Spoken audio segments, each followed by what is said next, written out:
Profesor Dr. Saidi Syekh Haji Qadirun Yahya MSc lahir pada 20 Juni 1917 dan meninggal 9 Mei 2001. Adalah seorang ulama abad ke-20 yang memiliki latar belakang keilmuan yang tergolong berbeda dari kebanyakan ulama di Sumatera Utara pada masanya.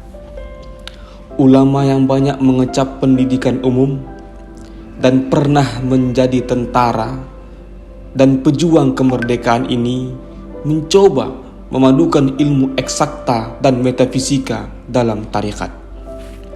Beliau berusaha agar tarekat yang dikembangkannya dapat dengan mudah dicerna oleh orang awam, serta dapat diterima oleh orang-orang berpendidikan dengan cara memberikan contoh-contoh yang terdapat dalam lingkungan kehidupan sehari-hari.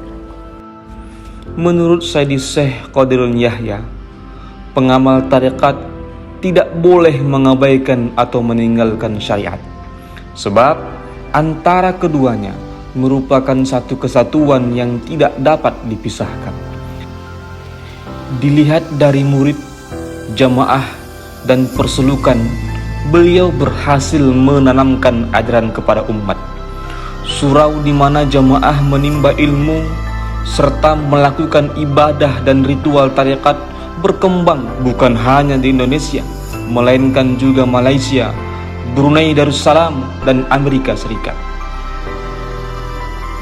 Melihat catatan terakhir pada April 2014, keseluruhan alkah-alkah tersebut berjumlah 660 buah. Tersebar 642 buah di Indonesia, 16 di Malaysia, 1 di Amerika Serikat, dan 1 di London. Jamaah tarekatnya bukan hanya dari kalangan orang tua, sebagaimana lazimnya tarekat di Indonesia, melainkan juga dari kalangan kaum muda dan juga oleh kalangan berpendidikan tinggi. Berbeda dari sejumlah sufi yang mengutamakan hidup zuhud, tarekat Naqsabandiyah Al-Khalidiyah yang ia pimpin tidak menganut kebijaksanaan isolasi diri dalam menghadapi dunia maupun pemerintahan yang tengah berkuasa saat itu.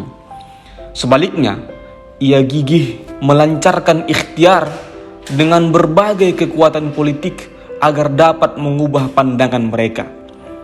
Hal itu juga dicontohkan oleh Profesor Dr. Saidi Syekh Haji Qadirun Yahya MSc dengan bergabung di partai politik dan pemerintahan. Beliau pernah berkata kepada murid-muridnya, "Berprinsiplah sebagai pengabdi, berabdilah sebagai pejuang, berjuanglah sebagai prajurit, berkaryalah sebagai pemilik, beribadatlah sebagai nabi beribadat." Untuk mengenang Syekh Qadirun Yahya lebih dalam, terkhusus dalam pemikiran beliau dalam tasawuf dan ilmu eksakta, serta memadukan keduanya, akan kita bahas lebih dalam pada seminar nasional yang berjudul Metode Tariqatullah Sang Guru dalam Membangun Sufistik dalam Peradaban Bangsa yang Bermartabat, yang akan kita laksanakan secara hybrid pada tanggal 24 Juni 2022, yakni hari ini. Terima kasih.